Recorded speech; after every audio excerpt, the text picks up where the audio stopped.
des maladies infectieuses. Elle a été également ministre de la Santé. Aujourd'hui, elle occupe le poste de secrétaire exécutif du CNLS, le Comité national de lutte contre le sida. Bonsoir, docteur, et merci d'être là. Bonsoir, je vous remercie aussi de m'avoir invité. On a vu qu'aujourd'hui, on enregistre de plus en plus une progression de la transmission communautaire.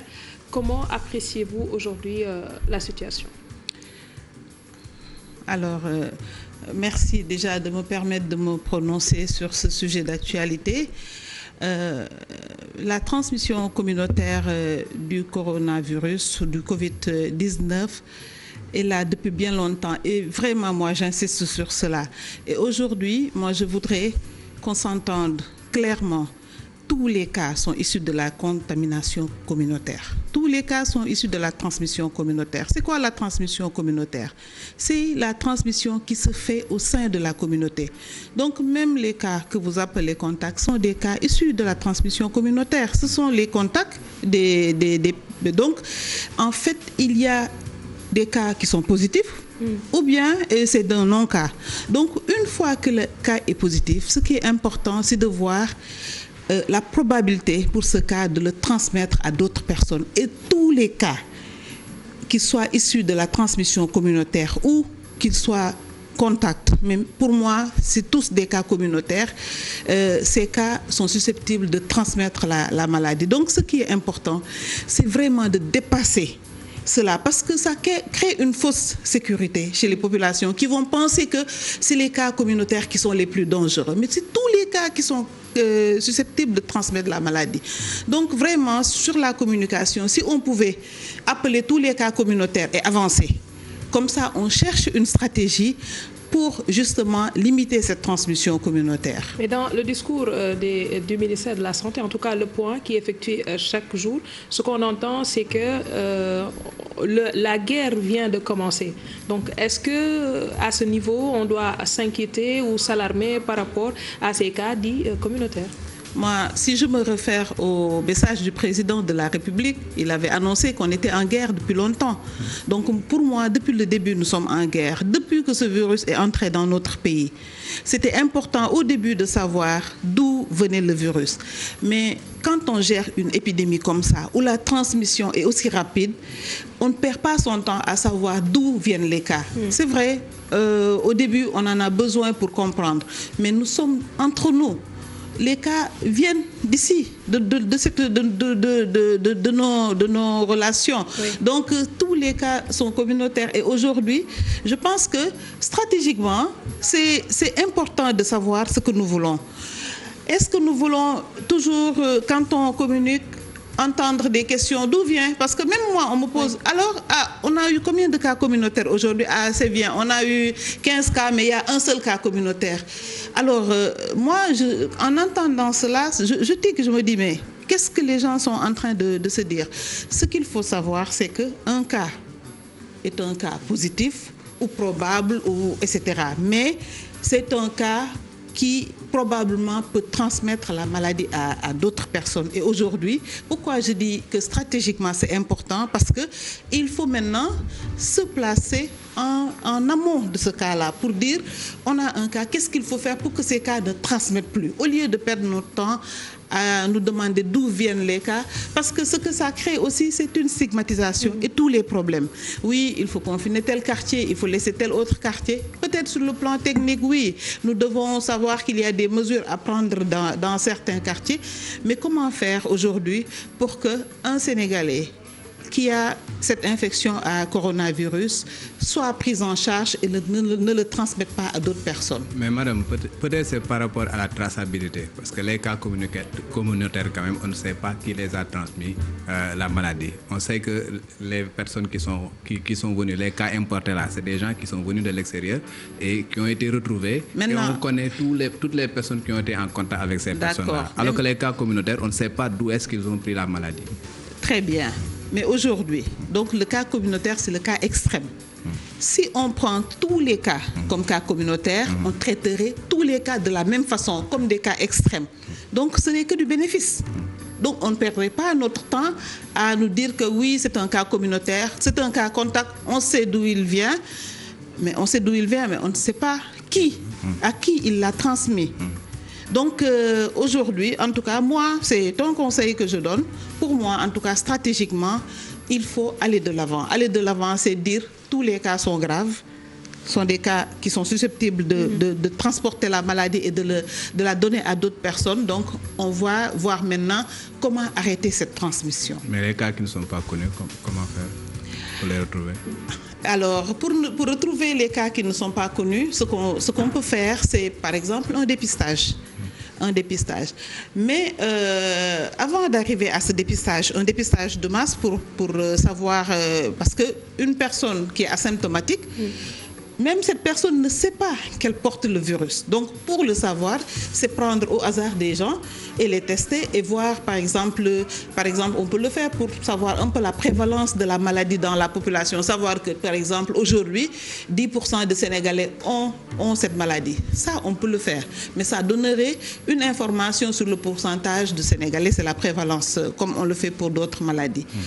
Mais ce qu'on peut faire également, et ça se fait déjà très bien par le ministère, je pense, c'est identifier les cas et les isoler.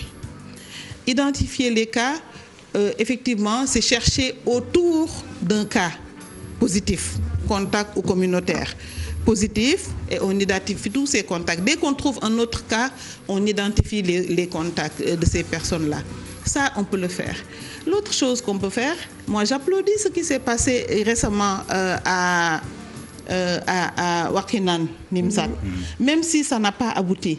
C'était une réponse communautaire à un problème communautaire. Parce qu'ils ont identifié 200 cas, 200 contacts autour d'un cas.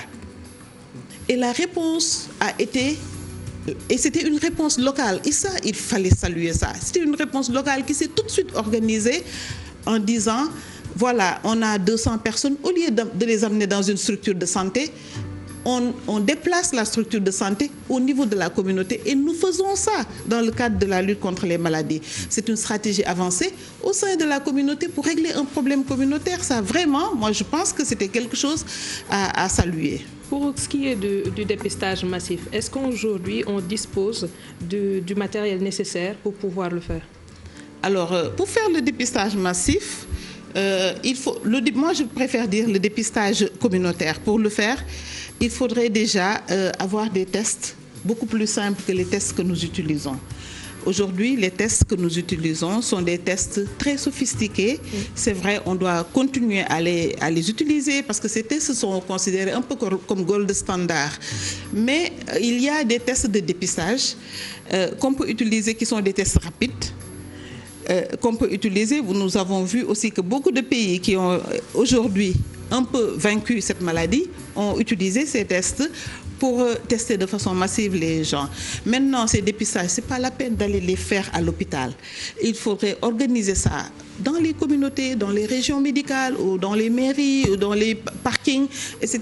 En tout cas, nous avons des camions de dépistage qui peuvent se déplacer. Le personnel de santé a son équipement de protection individuelle et donc les gens peuvent prendre rendez-vous. On ne le fait pas parce qu'il ne faut pas aussi qu'il y ait des foules, mais par téléphone. Parce que même dans ce dépistage-là, on ne prend pas le tout venant. Il faudrait certainement trier. Trier, c'est est-ce qu'il y a un risque? Il y a aujourd'hui des gens qui se sont sentis à risque et qui voudraient se faire dépister. Et parmi ces gens, je vous assure, il y a beaucoup de personnel de santé qui ont eu un patient, qui sont peut-être dans le doute et qui voudraient connaître leur statut vis-à-vis de ce Covid-là.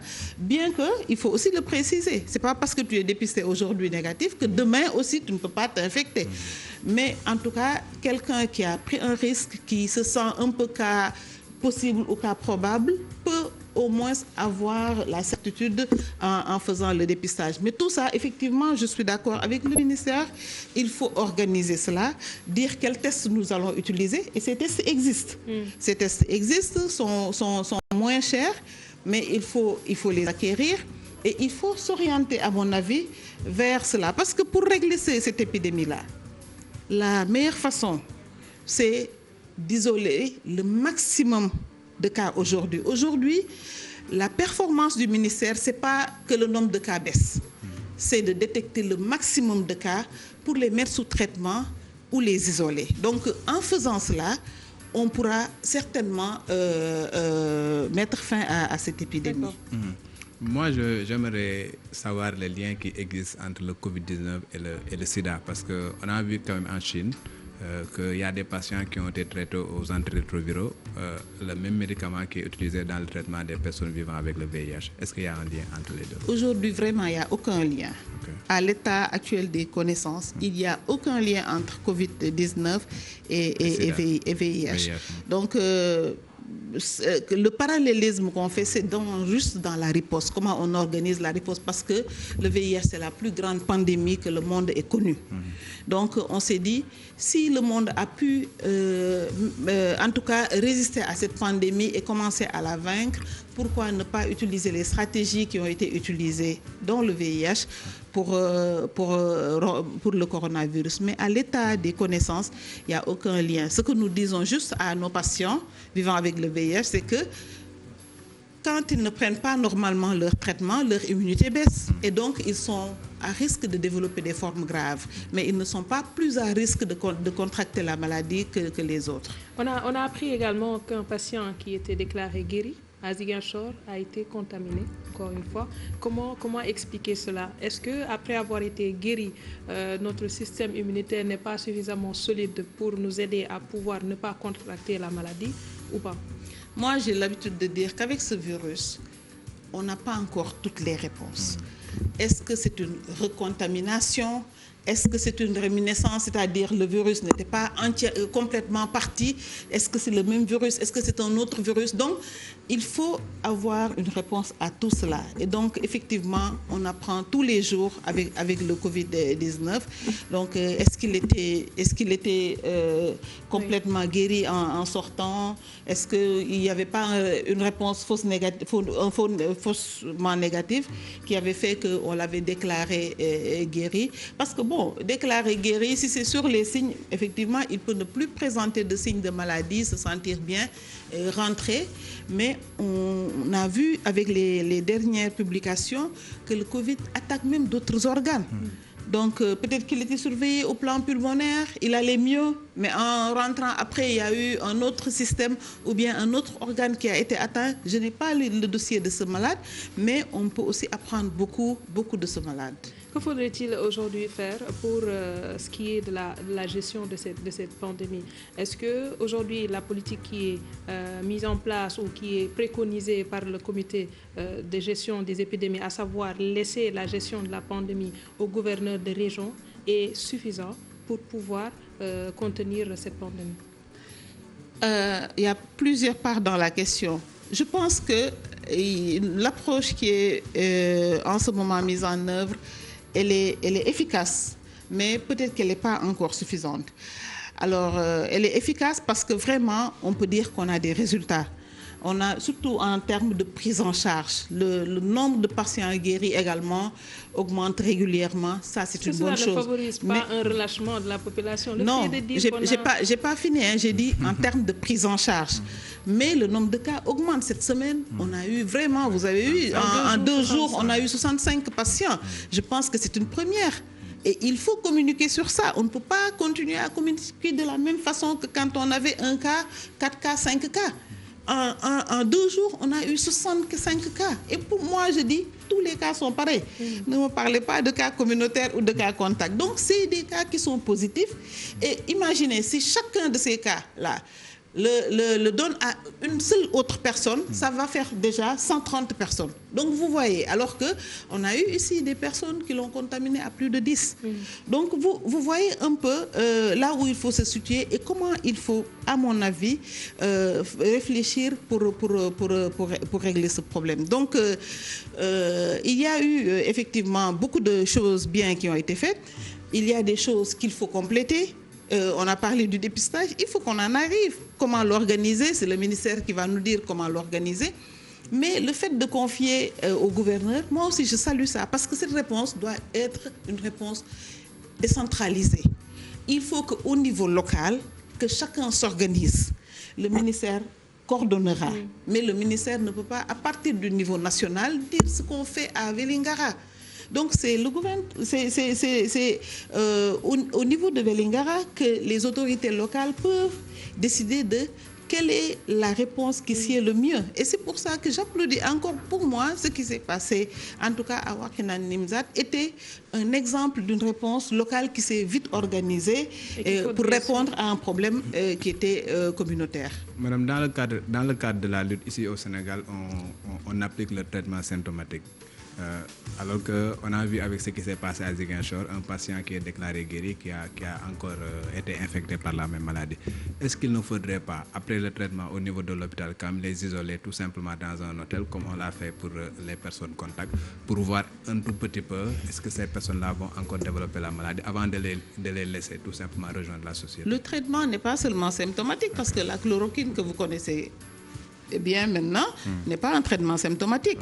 C'est un traitement étiologique. Je pense que c'est la chloroquine et l'azithromycine d'ailleurs. Donc c'est des traitements pour tuer le virus. Donc le traitement, quand on dit que c'est symptomatique, c'est normal. Il y a un traitement étiologique de fond, mais il faut un traitement symptomatique. Une personne qui ne peut pas respirer, il faut l'aider à respirer. Une personne qui a de la fièvre, il faut baisser sa fièvre. Une personne qui a mal, il faut lui donner quelque chose pour calmer sa douleur. Donc c'est ça le traitement symptomatique. Et comme c'est une maladie virale, il y a beaucoup de symptômes comme ça et qu'il faut traiter. Maintenant, ces morts aussi doivent nous renseigner. Je dis encore, je n'ai pas les dossiers de ces patients décédés, mais il faudrait diagnostiquer les causes de ces décès ou autopsier les causes de ces décès. En tout cas, il faudrait de façon claire qu'on sache qu'est-ce qui a fait que ces patients sont décédés. Et je sais que nos confrères de Ziguinchor, mais de Dakar aussi, partout où il y a eu des décès, à Louga aussi, certainement maîtrisent bien ces raisons. Et ils sont tous, je pense, autour d'un comité technique, discutent de ces décès pour aussi apprendre de cette maladie et faire en sorte que ça n'arrive pas. Parce que c'est ça le rôle du médecin aussi. Avec les mesures prises, est-ce que la situation est toujours sous contrôle, malgré le nombre de cas que l'on entend tous les jours? Je ne pense pas que la situation soit sous contrôle, parce que tous les jours, si la situation était sous contrôle, on aurait pu dire demain, il y aura moins de cas. On attend moins de cas. On ne sait pas. Peut-être qu'on aura moins de cas, peut-être qu'on aura plus de cas, etc. Pour le moment, on subit un peu les choses. Donc, je pense qu'il y a une surveillance à faire pour savoir quand est-ce que les choses ont commencé à se stabiliser, pour espérer que ça descende. Tant que la courbe ne descend pas, on ne peut pas dire que la situation est sous contrôle. Et pour le moment, la courbe des cas ne descend pas. Le président de la République a dit qu'il n'exclut pas de rallonger le délai qui est fixé pour le couvre-feu. Est-ce que selon vous, avec cela peut permettre de réduire le nombre de cas? Alors, ça peut au moins se permettre de réduire les déplacements des gens. On sent que même s'il y a toujours beaucoup de mouvements la journée, on sent que le soir, les choses se calment, les gens se reposent et il y a peut-être une certaine accalmie. Maintenant, qu'est-ce qu'il faut faire? Est-ce qu'il faut confiner les gens? Moi, au début, je le pensais. Mais aujourd'hui, ce qu'on remarque aussi, c'est que des pays qui avaient fait le confinement sont en train de voir comment sortir du confinement. Et dans le Covid, comme c'est une maladie qui est nouvelle, qu'on ne maîtrise pas, on doit aussi apprendre des autres. On doit apprendre des autres. Il ne faut pas qu'on fasse les mêmes erreurs que les autres. On a vu aussi que d'autres pays n'ont pas fait le confinement et ont réglé le problème. Donc, qu'est-ce qu'il faut faire? Il faut respecter les mesures édictées par le ministère de la Santé. Il faut porter des masques. La généralisation des masques, c'est très bien. Au moins, ça crée une barrière pour que le virus ne se transmette pas d'une personne à une autre. Mais est-ce qu'il faut confiner les gens dans notre contexte? C'est tellement difficile que je pense que, honnêtement, il faudrait que nous, Sénégalais, nous, Africains, qu'on invente aussi une autre peut-être façon de confinement. Peut-être qu'on peut effectivement mettre un couvre-feu et essayer de faire en sorte que dans la journée, les gens ne se déplacent que pour l'essentiel, pour aller travailler, pour aller acheter à manger, pour aller à l'hôpital et puis pour les autres besoins, qu'on les mette de côté en attendant que cette maladie, qu'on mette fin à cette maladie. Mm-hmm. Mais est-ce que selon vous, allonger tout simplement la période du couvre-feu là est suffisant? Parce que si l'on sait que la majorité des Sénégalais ils sortent la journée quand même pour vaquer à leurs occupations. Ben, il faut que les Sénégalais sortent pour chercher à manger. Oui. Il faut que les Sénégalais sortent pour aller travailler. Donc, on n'a pas, en tout cas, vu que les pays qui ont fait le confinement total. Parce que nous avons entendu le docteur Seydi quand même prôner ce confinement total-là pour au moins arrêter la chaîne de transmission. Oui, de toute façon, techniquement, il faut le faire. Mais est-ce que socialement, on peut le faire? Oui. Donc, nous aussi, notre rôle, c'est d'aider nos gouvernants à prendre les bonnes décisions. Si le confinement est la meilleure décision et s'il n'y a pas une autre alternative au confinement, allons-y au confinement. Mais s'il y a d'autres alternatives, en tout cas, moi, je suis convaincue que il y a peut-être un confinement sénégalais à inventer. Donc, moi, c'est comme ça que je le dis. Pour moi, conscientiser les Sénégalais sur les mesures, sur cette maladie et sur les conséquences possibles de cette maladie, travailler avec les communautés elles-mêmes vont nous dire comment gérer cette distanciation et comment gérer le confinement. Peut-être que les familles peuvent savoir dans une famille comment s'organiser pour qu'une seule personne sorte pour aller régler ce qu'il faut manger et revenir. Mais pour cela, la réponse doit venir des familles. Il ne faut pas que ça soit imposé parce que ce qui risque d'arriver, c'est ce que nous vivons aujourd'hui avec le couvre-feu, des gens qui sortent pour braver le couvre-feu, etc. Je ne sais pas si c'est pour s'amuser ou bien pour se rebeller, mais en tout cas, c'est ce qu'on observe.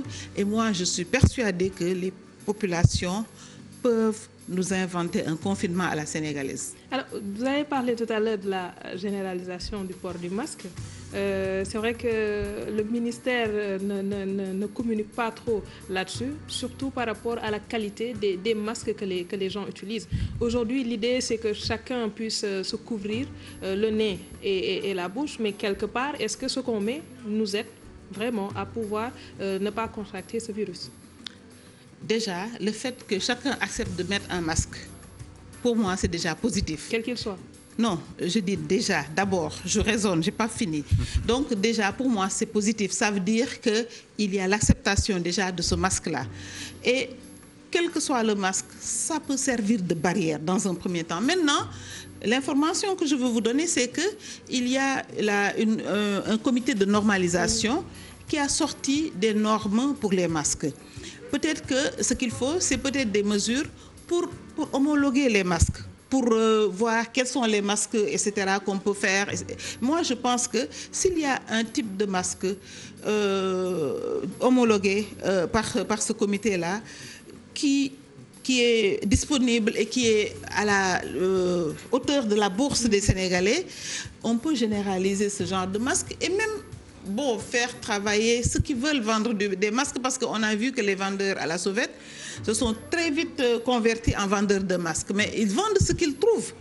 Mais si on inonde le marché avec des masques de qualité qui sont moins chers que les masques qu'on est en train de vendre et qui ne sont pas de qualité, parce que moi, en fait, on n'a pas aussi évalué tous les masques qui sont vendus, mais bon, on voit aussi des masques qu'on sait que ça ne protège pas de grand-chose. Donc, si on parvient à cadrer tout cela, à encadrer tout cela, je pense que ça peut même être quelque chose d'assez lucratif pour les Sénégalais. Est-ce que vous en avez suffisamment? Je parle du personnel de santé. Le personnel de santé. Est-ce que vous en avez suffisamment? Si la France n'a pas suffisamment de masques, à plus forte raison le Sénégal. Le personnel a des masques, mais je suis sûre que nous n'avons pas de masques à quantité suffisante. Donc on aura certainement toujours besoin de masques. Et peut-être que ce qu'il faut faire, c'est que le masque local, que les populations les portent, et que les masques médicaux et chirurgicaux, qu'on le laisse au personnel de santé. C'est vrai que quand on croise quelqu'un qui porte un masque FFP2, on est souvent désolé parce qu'on se dit peut-être que l'hôpital a besoin de ce genre de masque. Donc le personnel de santé aura besoin certainement encore beaucoup de masques, mais aussi notre industrie locale doit pouvoir fabriquer des masques, même les masques chirurgicaux et les masques médicaux. Donc, il faudrait vraiment qu'on saisisse aussi les opportunités que nous tendent le Covid pour, je sais pas, je suis pas tailleur, je ne sais pas confectionner des masques, mais quand je vois un masque, je me dis que ça ne doit pas être difficile à confectionner. Donc, il faudrait peut-être pas qu'on se tourne vers l'importation de masques, mais qu'on essaie de fabriquer rapidement des masques aussi. Merci beaucoup, docteur Safiatou Thiam, spécialiste des maladies infectieuses, ancienne ministre de la Santé et aujourd'hui secrétaire exécutive du CNLS. Merci également à président Daouda Mine qui nous a toujours pas encore remis nos cartes de presse. Merci à vous qui nous suivez de partout. On se retrouve demain à la même heure. Excellente suite de programme sur la TFM.